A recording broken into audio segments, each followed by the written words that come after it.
Thiendella Fall directeur général des élections tontu na Sénat jot na lettre bi tontu na leen te xam nga la leen wax attends je vais vous lire la lettre nee na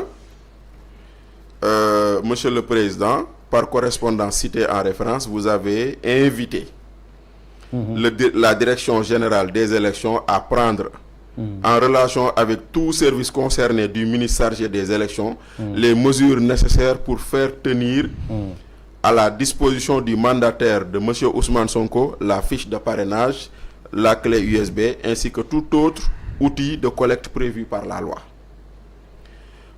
Pour rappel, la DGE n'a pas remis de fiche de parrainage au mandataire de monsieur Ousmane Sonko du fait que ce dernier n'était pas sur les listes électorales. ok moo taxoon may wax sànq naan s'assurer que Ousmane Sonko loolu moo doon war a nekk préalable bi. D'ailleurs cette position la wax.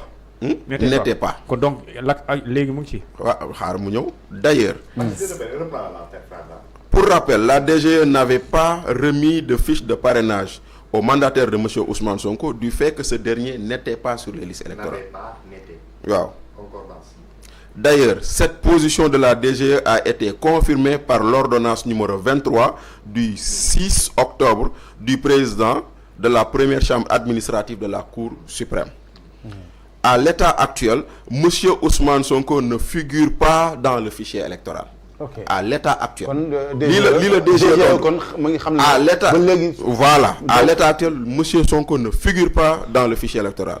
Le défaut de présence sur le fichier électoral ayant été le fondement de la position de la DGE, vous conviendrez que celle-ci ne puisse évoluer actuellement sur cette question. Dès lors, tout autre acte serait en contradiction avec la décision de la Chambre administrative de la Cour suprême susmentionnée. Je tiens à souligner que la DGE n'a pas compétence à mener une quelconque action sur le fichier électoral.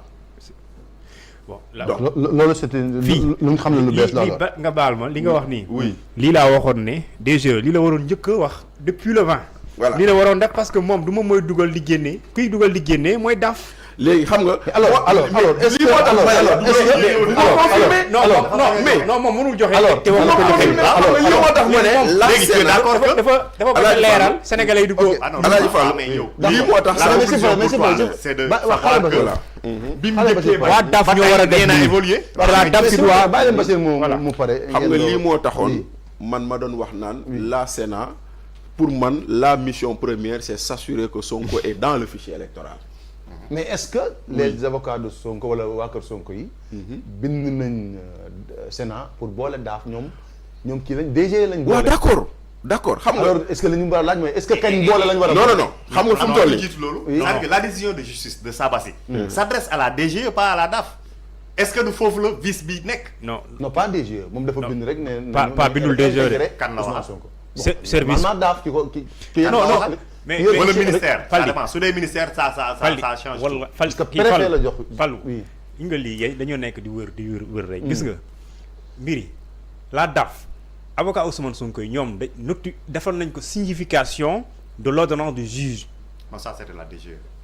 DGE lañ man li ma la xam naa ko ni ñu bindee DAF lañ mujjee bind. ah oui après. non je veux dire la Sénat moom lañ mujjee bind. dañ ko def DAF dem ci DGE pour jox ko mu leen du ma leen kii jëlul leen recevoirul leen ñu dem Sénat tontu léegi le juge lui il a notifié la décision à l'autorité compétente dañ ne décision bi ñu ko rendre ba transmettre ko l'autorité compétente ou le service de gestion du fichier kalla du waa DAF mais DAF moo war a wax ak nit ñi. kon donc non donc c'est plus la DGE kon gis nga man la DGE et toutes les actions semblent DGE moo war a leeral nii Alaaji Fall léegi DGE lu wàll set na léegi leeral Alaaji Fall xam nga man li moo tax c'est la DAF moo léegi nag maintenant merci vous me rejoignez moo taxoon ma ne c'est du ponce-pilatisme mooy maanaam essayer de diluer sa responsabilité. parce que ku nekk dafa am loo yor si. voilà c'est-à-dire que moi ba may wax loolu. dama toog ma ne waaw. la DGE ne gère pas le fichier électoral. kon kiy dugg kuy génn c'est pas de son ressort. moom amul pour dugal nit amul pour génne nit xam nga lan la am. voici le fichier ñu ne Bachir Serigne Cheikh Sarr Fofana est-ce qu'il est dans le fichier ñu ne waaw mu xool ok nekk fa ñu ne nekkoo fa foofu la yem. kese kon nag kii di dugal kii di génne mooy pal di lu mu yor. mooy daaf kon les gens quand on dit la DGE refuse de donner le parrainage elle est dans son droit. même si je suis pas très d'accord parce que jàpp naa ni man conseil constitutionnel moo war a wax kii parce que boo munee ne ndax kii bokk na ci fichier électoral bi war nga mun ne ndax kii il est sénégalais. war nga mun ne ndax kii am na quitus fiscal merci parce que on est bu boobaa dans une phase de vérification des formalités yu tax nit nekk candidat. te formalités yi dañoo bëri. amaguñ les prérogatives pour vérifier lépp. man sama xalaat la. dama jàpp ni. boo laajee nit ndax yaa ngi ci fichier électoral bi war nga ko laaj ndax am nga quitus fiscal. war nga ko laaj ndax tu es exclusivement de nationalité sénégalaise. ni ñuy déposé conseil constitutionnel lépp. voilà kon nag comme loolu du sa prérogative joxel fichier nga fiche mooy sa prérogative moom si lu mu sukkandiku tamit dañ ko koy nangul de c'est du droit de nekkul ci fichier bi article 57 L57 code électoral donc nekku ci mënuñu ko jox. dem ngeen am ngeen décision de justice pour ñu delloo ko ci mais assurez-vous que dellu na ci. kon nag loolu c'est pas de la compétence de la DGE. parce que Sénat lu mu def nii pour man foofu la waroon orienter débat bi mooy la DAF wala ministre de l'Intérieur nous vous demandons de prendre toutes les dispositions pour que le monsieur Ousmane Sonko. def na ko. si communiqué bii nii. waaw naka la ko defee j'ai pas trop suivi. mu ngi nii service concerné du ministère chargé des élections. wala kan lay waxal fii la Sénat invite la direction générale des élections en relation. xam nga boobaa en relation ba tey mais fii nii pour man invitation bii nii. ça doit s'adresser au ministre de l'Intérieur parce que fii nii ba tey tu essaies de mettre Sénat et alors que fii da nga war a ministre de l'Intérieur.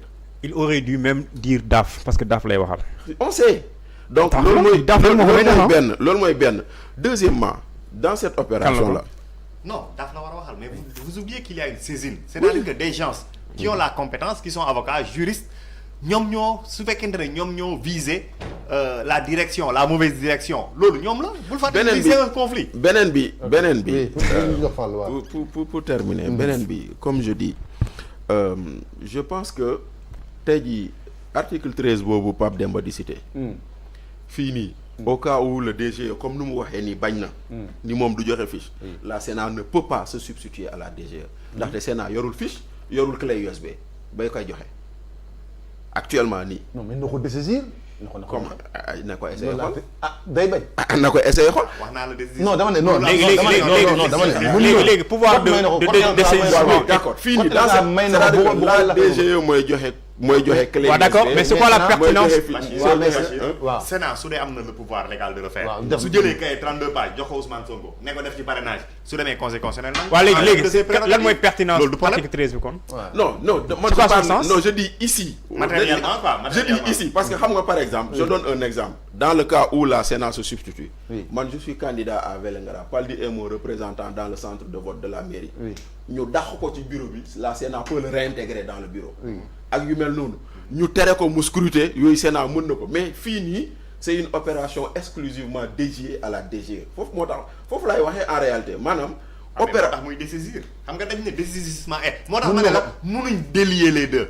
action de dessaisissement et de substitution moo tax mënul na koo nangu. ba pare liggéey bu doon liggéey mais kayit mën